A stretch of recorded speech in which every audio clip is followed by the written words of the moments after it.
Hello दोस्तों, UPSC Hindi के online platform में आप सभी का स्वागत है। हम अपनी यहाँ पे करंट अफेयर की डेली सीरीज़ को कंटिन्यू करेंगे, जिसमें हम न्यूज़ में आए इंपॉर्टेंट टॉपिक्स को डिस्कस करते हैं। तो आज के जो कुछ टॉपिक हैं उनको मैं इंट्रोडक्शन दे देती हूँ। पहला टॉपिक है वार्म होल, फिर उसके बाद है इंडियन इनोवेशन इंडेक्स, फिर ओपीएम से रिलेटेड न्यूज़ है कि अभी रिसेंटली सेंट्रल गवर्नमेंट ने प्राइवेट कंपनीज़ को भी अलाउ कर दिया है ग्रो करना। फिर वर्ल्ड प्रेस फ्रीडम इंडेक्स 2022 है। फिर संथाल ट्राइब से रिलेटेड न्यूज़ है। तो चलिए स्टार्ट करते हैं अपने सबसे पहले टॉपिक से, जो कि रिलेटेड है वार्म होल से। तो ये वार्म होल है, एक फिज़िक्स की कॉन्सेप्ट है जो कि बताती है कि हमारे स्पेस में कहीं ना कहीं एक जैसे टनल की तरह कोई जगह हो सकती है, जहाँ से अगर कोई भी स्पेसशिप या कोई भी अगर वहाँ से ट्रेवल करेगा उस टनल से, तो वो किसी बहुत ही इमेंस डिस्टेंस हो सकता है एक यूनिवर्स से आप दूसरे यूनिवर्स में, और बहुत ही ज़्यादा दूरी डिस्टेंस को आप ट्रेवल कर लेंगे अगर उस छोटी सी भी दूरी को से आप पास होंगे। तो इस जो कॉन्सेप्ट है ये अभी नई कॉन्सेप्ट नहीं है, काफ़ी पुरानी कॉन्सेप्ट है जो कि आइंस्टाइन ने दी थी अपनी जनरल थ्योरी ऑफ रिलेटिविटी में। और इसको जो है प्रेडिक्ट किया गया था लुडविन फ्लैम ने 1916 में। तो ये जो कॉन्सेप्ट है, आपने अगर मूवी देखी होगी क्रिस्टोफर नोलन की इंटरस्टेलर, उसमें उन्होंने इस कॉन्सेप्ट का यूज़ किया था। वो मूवी इस पे पूरी बेस्ड है, यही कॉन्सेप्ट है वार्म होल की। तो ये जो थ्योरी ऑफ रिलेटिविटी थी आइंस्टाइन की, उन्होंने इसमें बताया था कि हमारा जो यूनिवर्स है ऑलरेडी बहुत सारे रहस्यों से बना हुआ है। तो इसमें एक कॉन्सेप्ट ये भी वार्म होल की भी इन्होंने दी थी कि ऐसा हो सकता है कि हमारे यूनिवर्स में ये चीज़ कहीं पे एग्जिस्ट करती हो। ठीक है, इसका प्रॉपर अभी तक इसको जो है प्रूफ नहीं किया गया है, बट लेकिन कुछ हमारे जो फिज़िक्स में जो कुछ मैथमेटिकल लूप होल्स पाए गए हैं जो कि सपोर्ट करते हैं इस कॉन्सेप्ट को, कि ऐसा हो सकता है कि ये चीज़ जो है कहीं एग्जिस्ट करती है। इसका अभी साइंटिफिकली और उसको एविडेंटली प्रूव नहीं किया जा सका है अभी तक। तो ये एक कॉन्सेप्ट रही है। आई थिंक आपको समझ में आ गया होगा वार्म होल होता क्या है, जिसके थ्रू ये एक ऐसी थ्योरी है कि जिसके थ्रू इंटरस्टेलर, जो एक यूनिवर्स से दूसरे इंटरस्टेलर स्पेस में हम लोग जो ट्रेवल कर सकते हैं, जो कि अलाउ कर सकती है इन वन पॉइंट और इन स्पेस एंड टाइम। ये भी हो सकता है कि मतलब आप स्पेस में एक जगह से दूसरे बहुत लंबा डिस्टेंस, और हो सकता है टाइम का भी उसमें गैप हो। मान लीजिए आप अभी जिस एरा में हैं, जिस टाइम पीरियड में चल रहा, हो सकता है आज से बहुत सालों बाद आप पहुँचे वहाँ पे जो स्पेस की जो ग्रेविटी है, ये सब जो है ये हमारे टाइम और स्पेस को कहीं ना कहीं इफेक्ट करती है। तो इन सब का कोरिलेशन है। ये थ्योरी जो आइंस्टाइन की थ्योरी ऑफ रिलेटिविटी है, उसमें ये चीज़ काफ़ी अच्छे से इलेबोरेट किया हुआ है स्पेस टाइम एंड ग्रेविटी को।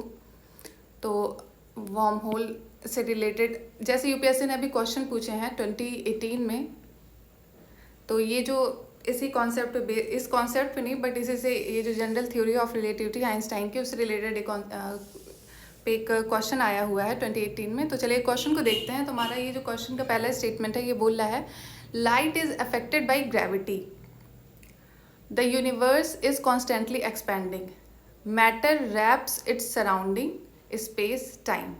ये जो मैंने अभी आपको बताया, ये जो थ्योरी ऑफ रिलेटिविटी है, ये बताती है कि हमारा जो ग्रेविटी है और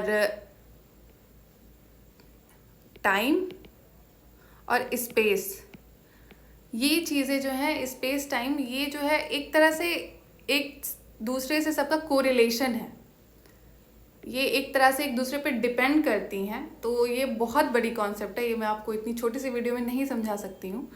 तो बस इतना, ये चीज़ आप बस ध्यान में रखिएगा कि ये चीज़ें एक दूसरे से कनेक्टेड हैं कहीं ना कहीं।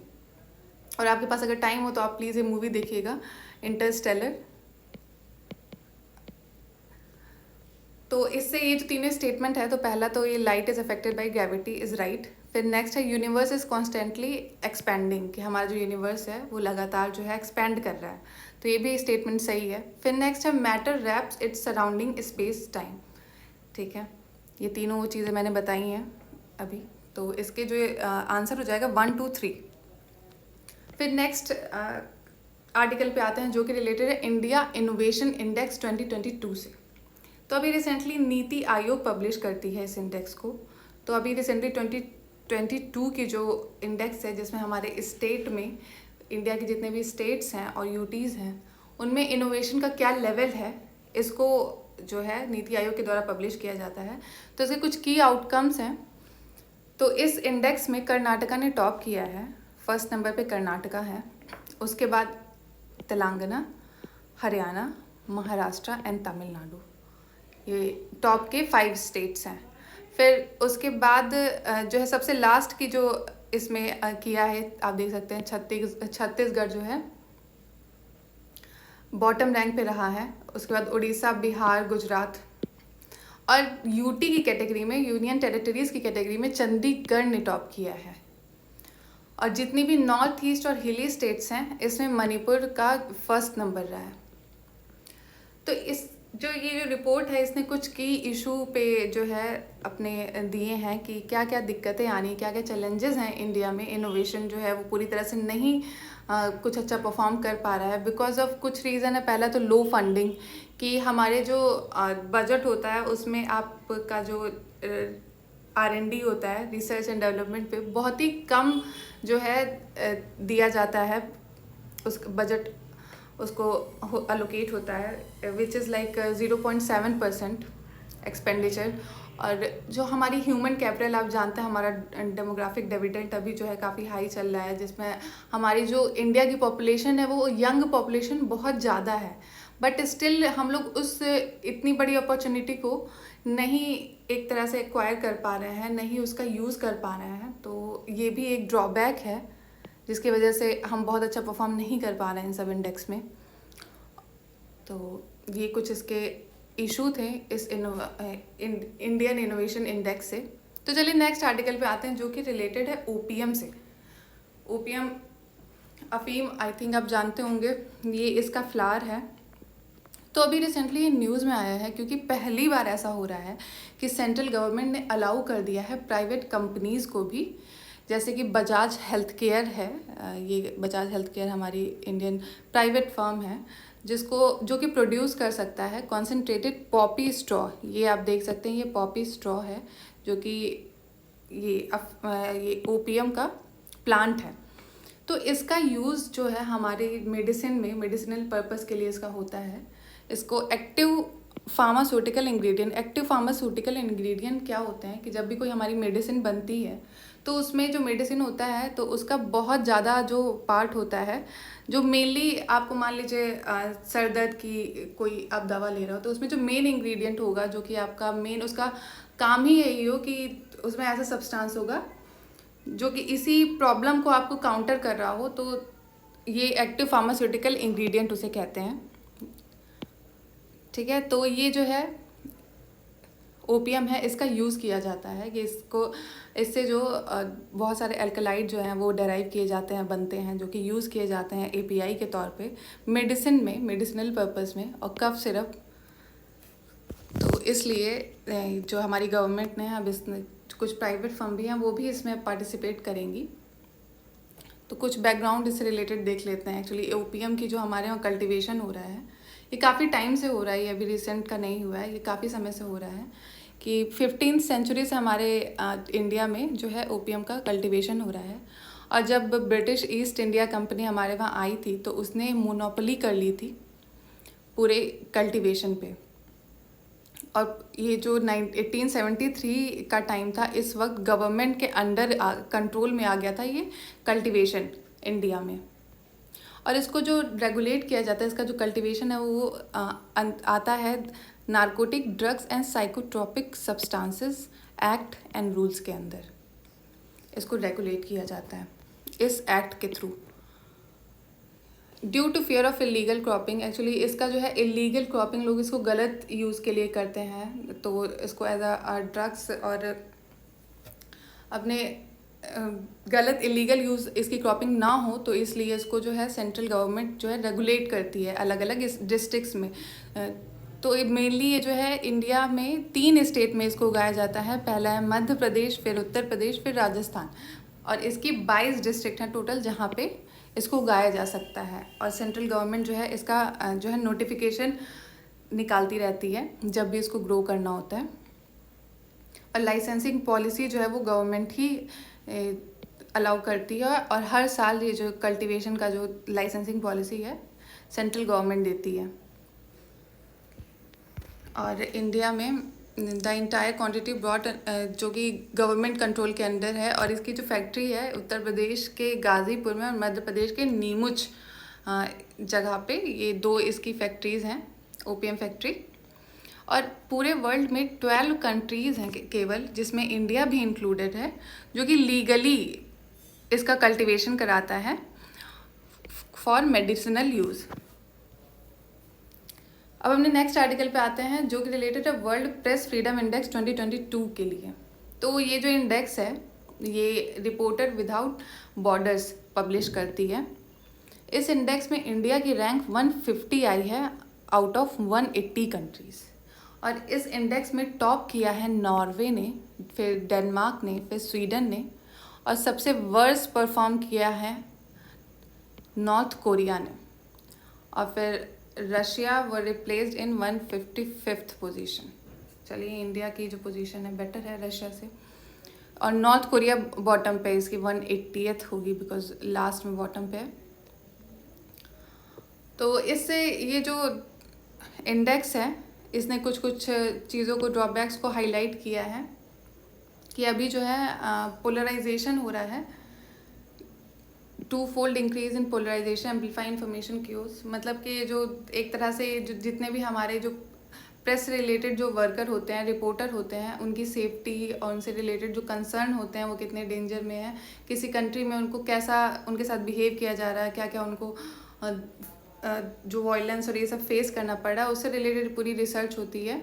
और सारी कंट्रीज़ को, जो 180 कंट्री पार्टिसिपेट करती हैं, उनको रैंकिंग दी जाती है।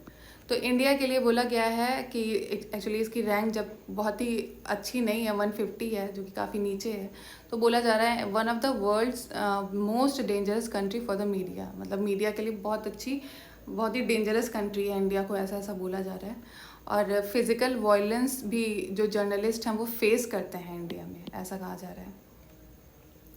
तो इंडिया की पोजीशन जो है अभी तक 2016 से कंसिस्टेंटली जो है फॉल कर रही है, जो कि 133 पोजीशन थी इंडिया की 2016 में, अब जो बढ़ के इसकी हो चुकी है 150।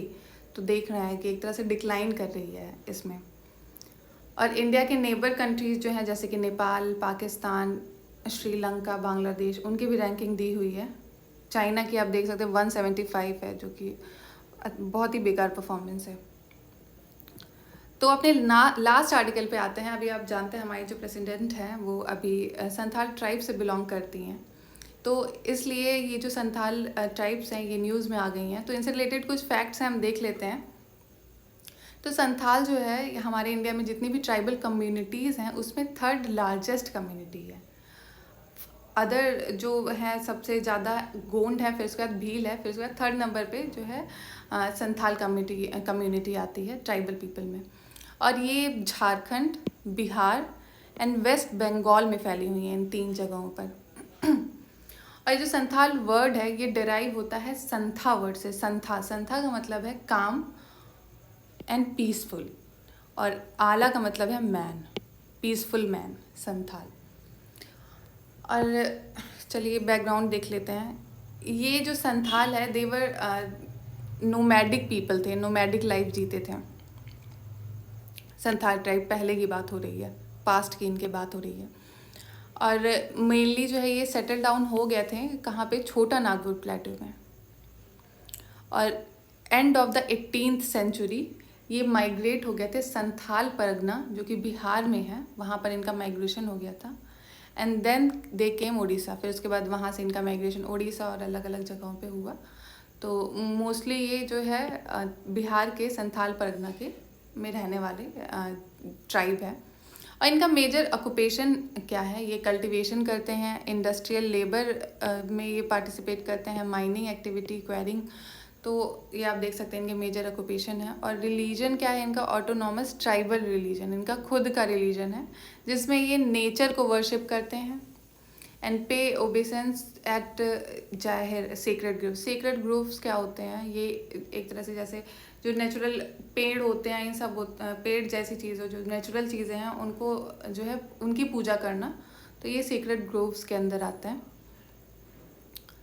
और ये इनकी जो लैंग्वेज है ये संथाली बोलते हैं, बट इनकी खुद की एक स्क्रिप्ट है जिसे ओल चिक्की बोलते हैं, ये इम्पोर्टेंट है। ये इनकी खुद की स्क्रिप्ट है, ओल चिक्की बोलते हैं जिसको, जो कि 8th शेड्यूल में, इंडियन कॉन्स्टिट्यूशन के 8th शेड्यूल में इसको इंक्लूड किया गया हुआ है। तो दैट्स इट, आज के डिस्कशन में इतना ही है। Thank you so much for watching. जय हिंद, जय भारत।